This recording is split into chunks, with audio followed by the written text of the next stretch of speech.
Jadi Nabi Muhammad SAW dijadikan teladan oleh Allah Subhanahu wa Ta'ala untuk kita semua.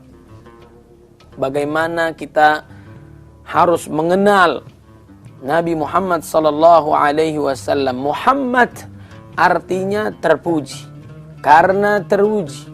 Muhammad terdiri dari 5 huruf, tersebar di dalam surat, bahkan juga tersebar dalam 5 ayat. Begitu pula di dalam 5 suratnya. Dalam surat Ali Imrannya, Al-Ahzabnya, Al-Fatnya, Muhammadnya, As-Saf. Di situ disebutkan Ahmad, maksudnya Muhammad.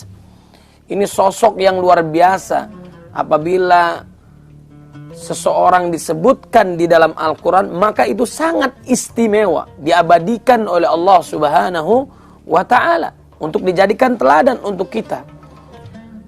Ataupun memang ada juga yang nama yang disebutkan oleh Allah Subhanahu wa Ta'ala di dalam Al-Quran itu contoh yang sangat buruk, disebutkan pula di dalam Al-Quran.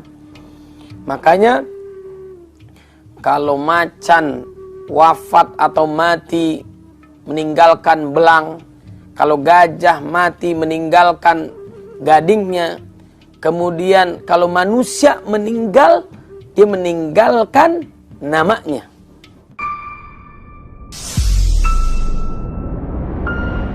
Bismillahirrahmanirrahim. Assalamualaikum warahmatullahi wabarakatuh. Alhamdulillahi rabbil alamin. Asyhadu an la ilaha illallah wahdahu la syarika lah. Wa asyhadu anna Muhammadan abduhu wa rasuluh. Allahumma salli wa sallim wa barik ala sayyidina Muhammadin wa ala alihi wa sahbihi ajma'in, amma ba'd.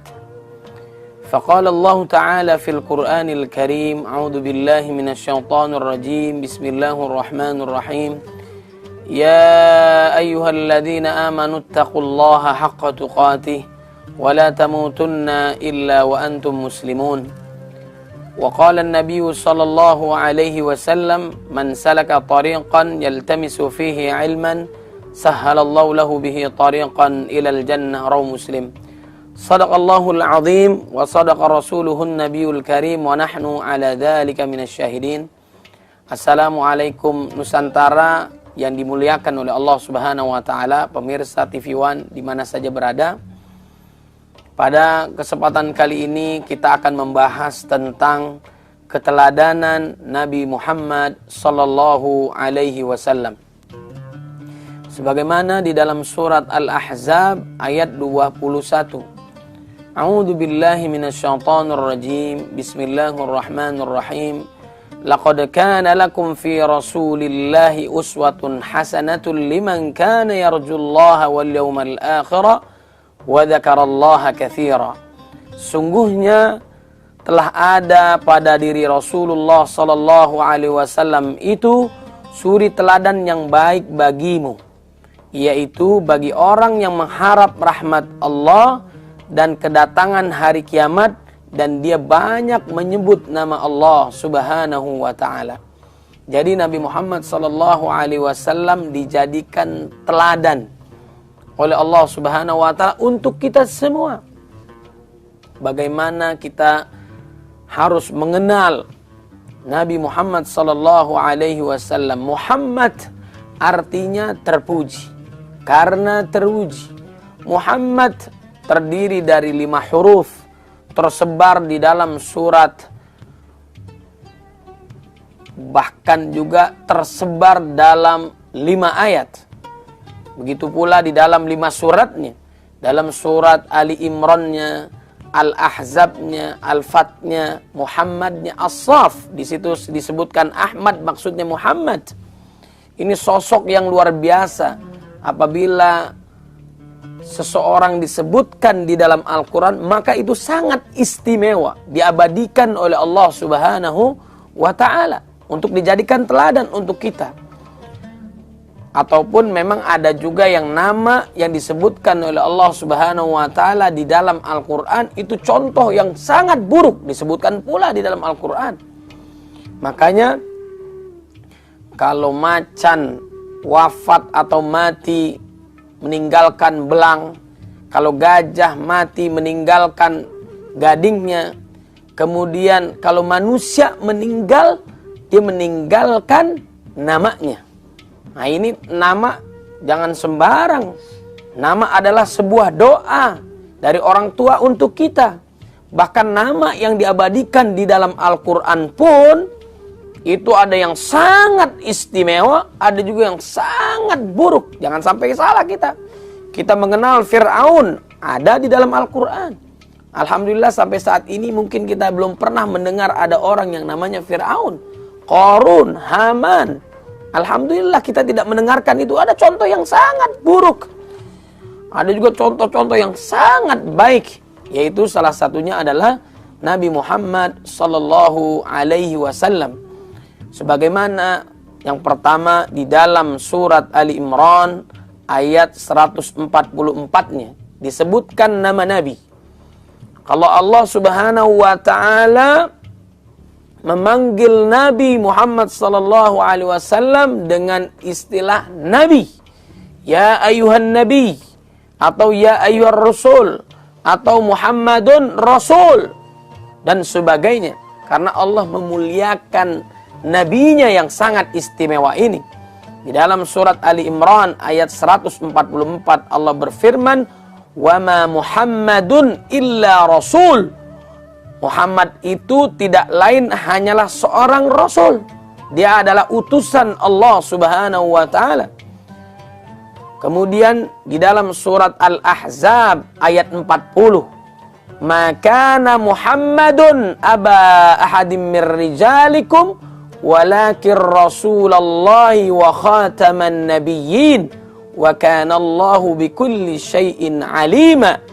Muhammad itu sekali-kali bukanlah bapak dari seorang laki-laki di antara kamu, tetapi dia adalah Rasulullah dan penutup nabi-nabi, dan adalah Allah Maha mengetahui segala sesuatu.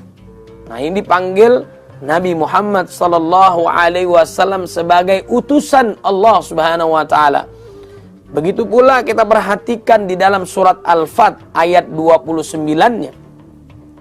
Muhammadur Rasulullah walladzina ma'ahu asyidda'u 'alal kuffar ruhama'u bainahum. Muhammad itu adalah utusan Allah dan orang-orang yang bersama dengan dia adalah keras terhadap orang-orang kafir, tetapi berkasih sayang sesama mereka. Itulah sahabat-sahabat Nabi Muhammad sallallahu alaihi wasallam. Kemudian jamaah yang dimuliakan oleh Allah Subhanahu wa taala, yaitu ada kata Muhammad di dalam surat Muhammad ayat 2-nya.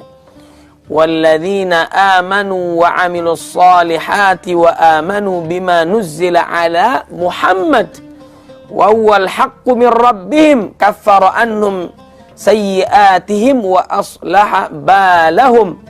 Dan orang-orang mukmin dan beramal saleh serta beriman kepada apa yang diturunkan kepada Muhammad, dan itulah yang hak dari Tuhan mereka. Allah menghapuskan kesalahan-kesalahan mereka dan memperbaiki keadaan mereka. Itu jaminan Allah Subhanahu wa taala kepada orang-orang yang beriman dan menjadikan nabinya sebagai utusan Allah. Nabi Muhammad sallallahu alaihi wasallam sebagai nabinya, teladannya, selamat dia dunia apalagi akhirat. Yang selanjutnya juga kita perhatikan di dalam surat As-Saff ayat 6.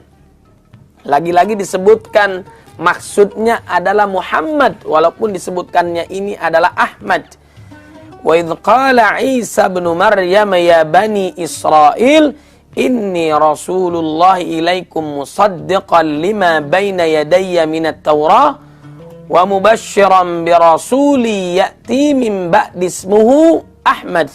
Falamma ja'ahum bil bayyinati qalu hadza sihrun mubin. Dan ingatlah ketika Isa ibnu Maryam berkata, "Hai Bani Israel, sungguhnya aku adalah utusan Allah kepadamu, membenarkan kitab sebelumku yaitu Taurat, dan memberi kabar gembira dengan datangnya seorang Rasul yang akan datang sesudahku, yang namanya Ahmad, maksudnya adalah Muhammad. Maka tatkala Rasul itu datang kepada mereka dengan membawa bukti-bukti yang nyata, mereka berkata, ini adalah sihir yang nyata. Nah, itu terasa di saat kedatangan Nabi Muhammad SAW. Ada yang beriman, ada yang mengingkari Nabi Muhammad SAW.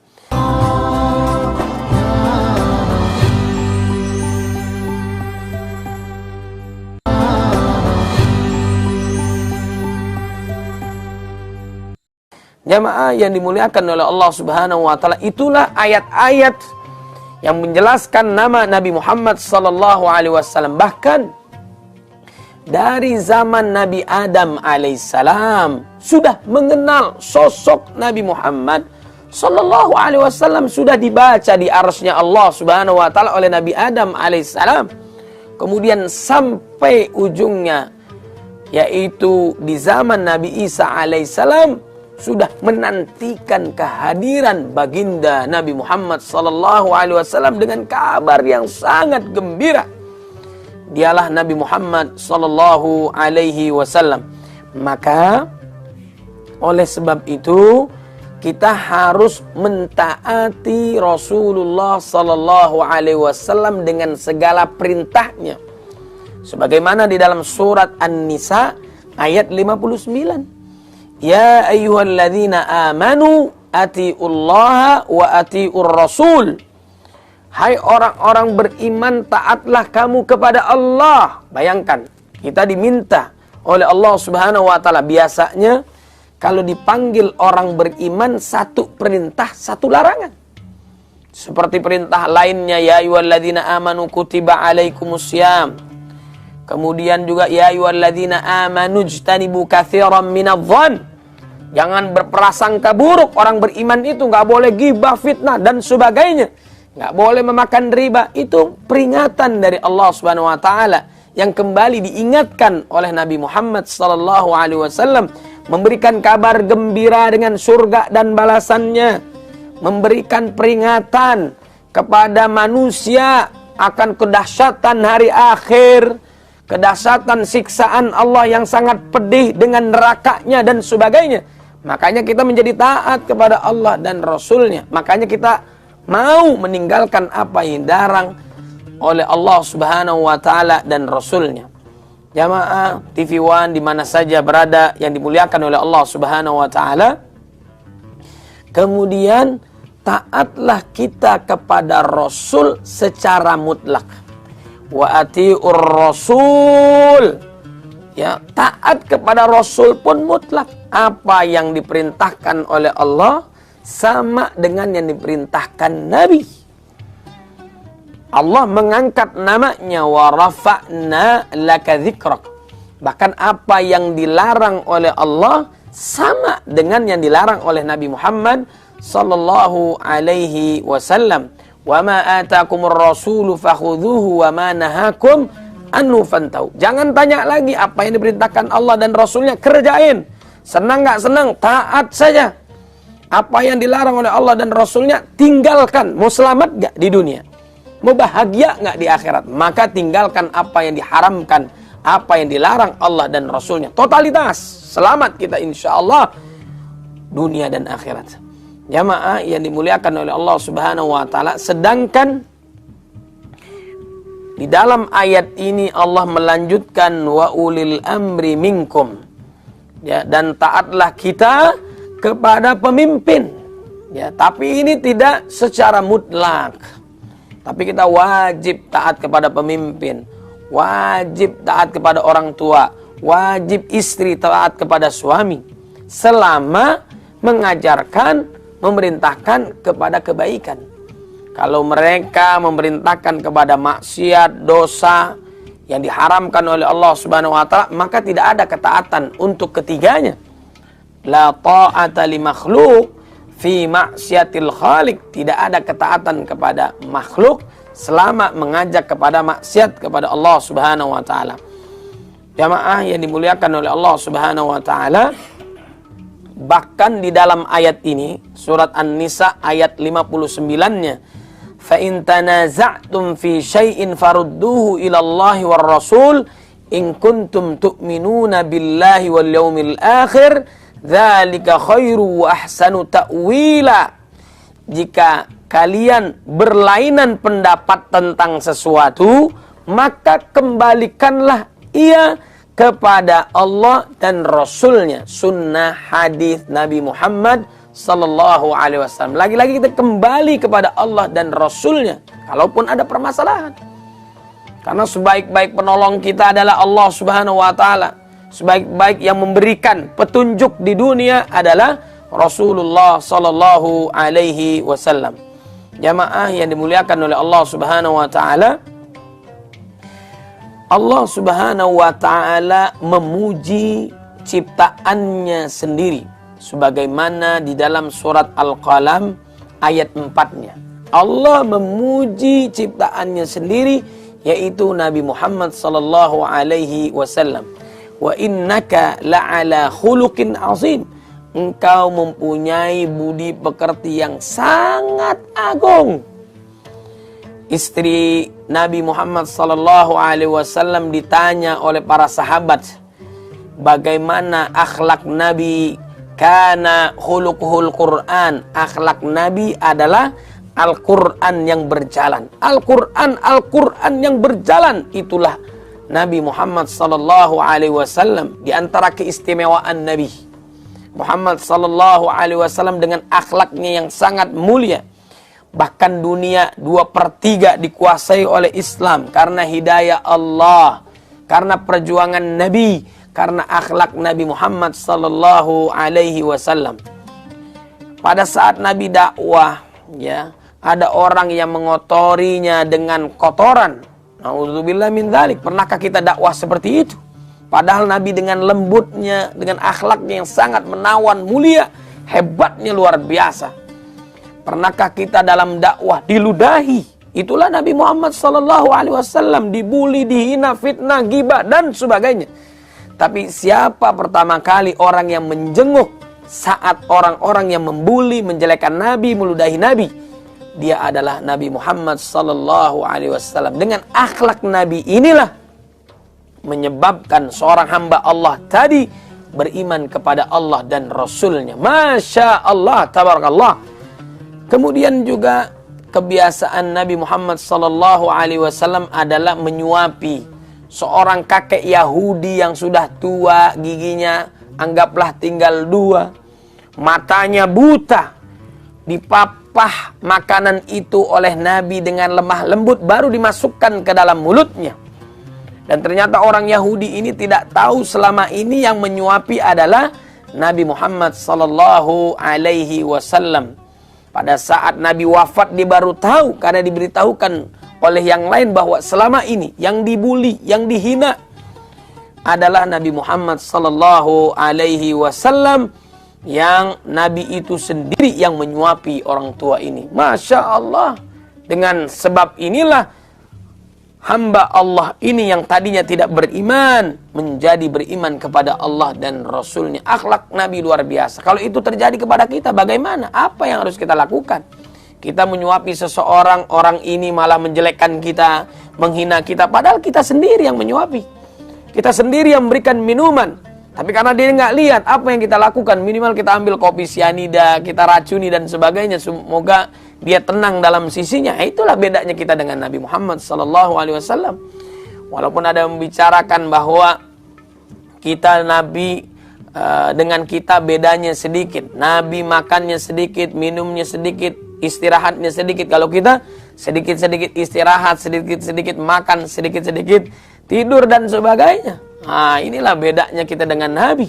Semakin kita tahu akhlak Nabi Muhammad sallallahu alaihi wasallam, semakin jauh kita dengan Nabi Muhammad sallallahu alaihi wasallam. Bahkan ada orang yang membuat karikatur menjelekkan Nabi, bahkan ada yang dihinakan oleh Allah Subhanahu wa taala dari tahun 2017 di luar negeri sana sampai 2021, membenci Nabi dan sebagainya. Akhirnya wafatnya dalam keadaan sul khatimah, mobilnya terbakar, tidak ada yang bisa menyelamatkan karena dia menghina membuli Nabi Muhammad SAW yang memang sudah diangkat namanya oleh Allah Subhanahu wa Ta'ala dan tak akan pernah direndah sedikit pun.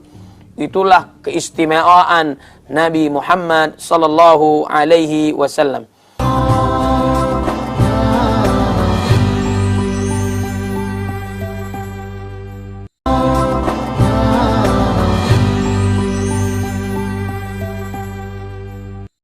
Jamaah yang dimuliakan oleh Allah Subhanahu wa Ta'ala, di antara keistimewaan Nabi dibandingkan dengan Nabi yang lain, yang pertama adalah saat Nabi ditinggalkan oleh orang yang sangat dia sayang, yaitu istrinya Khadijah, pamannya Abu Talib yang menjaganya selama ini. Kalau di luar pagar, Abu Talib paman yang sangat sayang, yang kecintaannya melebihi daripada anaknya. Kemudian juga istrinya yang ada di dalam pagar menjaga Nabi, memuliakan Nabi, membantu Nabi lahir dan batin dalam perjuangannya di jalan Allah Subhanahu wa Ta'ala. Nah, terkenal dengan istilah Amul Huzni, tahun duka cita, tahun ke-10 kenabian. Nabi Muhammad sallallahu alaihi wasallam ditinggalkan oleh dua orang yang sangat dia sayang, baik istrinya ataupun pamannya. Kemudian Nabi butuh bantuan, dukungan dalam dakwahnya. Berangkatlah Nabi Muhammad sallallahu alaihi wasallam ke Taif, ke Bani Thaqif, minta dukungan agar dakwahnya terus menyebar dan diberikan semangat di jalan Allah Subhanahu wa Ta'ala, tentunya dengan izin Allah. Tapi apa yang terjadi? Bukan disambut, tapi malah disambit. Kalau Nabi yang lain sudah dakwah siang dan malam, lemah lembut, tegas, mengingatkan terus-terusan. Da'autu qaumi lailan wa nahara. Apa yang terjadi? Mereka berdoa kepada Allah agar Allah menyelamatkan para nabi. Apa yang terjadi? Mereka berarti sudah rata dengan tanah, diazab oleh Allah Subhanahu wa Ta'ala. Lalu Nabi Muhammad sallallahu alaihi wasallam justru mendoakan umatnya. Allahumma hdi qaumi fa innahum la ya'lamun. Ya Allah, berikanlah hidayah kepada mereka, sungguhnya mereka tidak tahu. Itulah keistimewaan akhlak Nabi Muhammad sallallahu alaihi wasallam. Apa yang terjadi di Taif kalau dulu, sekarang masih saja sampai saat ini kondisinya ada, tempatnya ada. Bedanya ada apa? 100% mereka beriman kepada Allah Subhanahu wa Ta'ala. Mungkin bapaknya tidak beriman, tapi anak keturunannya mendapatkan hidayah Allah Subhanahu wa Ta'ala. Kemudian yang kedua juga, saat Nabi Muhammad sallallahu alaihi wasallam peristiwa Isra Mi'raj, berjumpa dengan Allah Subhanahu wa Ta'ala, disambut oleh Allah Subhanahu wa Ta'ala, diabadikan dalam salat. Makanya kita salat harus bersalawat kepada Nabi. Kalau enggak, tidak diterima ibadah salat kita. Dalam azan, dalam iqamat, disebut nama Nabi Muhammad sallallahu alaihi wasallam. Assalamu alayka ayyuhan nabi. Keselamatan untukmu wahai Nabi. Tapi dijawab oleh Nabi, Assalamu alayna wa ala ibadillahi salihin. Keselamatan itu bukan hanya untuk Nabi, tapi juga umat Nabi Muhammad sallallahu alaihi wasallam. Ini luar biasa perjuangan, pengorbanan, kecintaan Nabi Muhammad SAW kepada umatnya. Makanya kata Nabi, la yu'minu ahadukum hatta akuna habba ilaihi mimma waladihi wa walidihi wan nasi ajmain. Tidak sempurna iman seseorang sampai dia mencintaiku, mencintai Nabi Muhammad sallallahu alaihi wasallam daripada anaknya, daripada orang tuanya, daripada seluruh manusia, bahkan diri kita pun. Kita tetap melebihi Allah dan Rasulnya di atas segala-galanya. Orang mendapatkan nikmatan yang sangat istimewa kalau dia menjadikan Allah dan Rasulnya lebih dicintai dari apapun. Dan yang terakhir, Nabi Muhammad sallallahu alaihi wasallam menjelang wafatnya, yang diingat bukan istrinya, bukan orang tuanya, bukan keluarganya. Yang diingat adalah ummati, ummati, ummati, umatnya. Jikalau engkau berikan sakaratul maut, goncangan, sakitnya sakaratul maut seperti ini, jangan engkau timpakan kepada umatku, tapi timpakan saja kepada diriku. Itulah Nabi Muhammad sallallahu alaihi wasallam yang sangat agung, sangat mulia, sangat sayang, sangat cinta kepada umatnya. Wahai sahabatku, jikalau engkau taat kepada Allah, taat kepadaku, hal itu biasa, karena engkau hidup bersamaku. Akan tetapi ada umatku di akhir zaman, mereka tidak pernah melihatku, tidak pernah bersamaku, tapi mereka mencintaiku dan taat kepadaku. Ini luar biasa. Oleh sebab itulah, mudah-mudahan yang dimaksudkan oleh Nabi, yang diridukan oleh Nabi adalah kita semua, karena kita tidak pernah berjumpa langsung dengan Nabi, tapi kita taat kepada Nabi Muhammad sallallahu alaihi wasallam. Qul in kuntum tuhibbunallah fattabi'uni yuhibbukumullah ighfir lakum dzunubakum. Jika kalian mencintai Allah, maka ikutilah Nabi Muhammad sallallahu alaihi wasallam, niscaya kalian diampuni oleh Allah, niscaya kalian disayang oleh Allah Subhanahu wa ta'ala. Mudah-mudahan Allah jadikan kita menjadi umat yang terbaik sebagaimana yang diinginkan oleh Nabi Muhammad sallallahu alaihi wasallam. Aqulu qauli hadza wa astaghfirullah li wa lakum. Mudah-mudahan bermanfaat. Mohon maaf lahir dan batin. Assalamualaikum warahmatullahi wabarakatuh.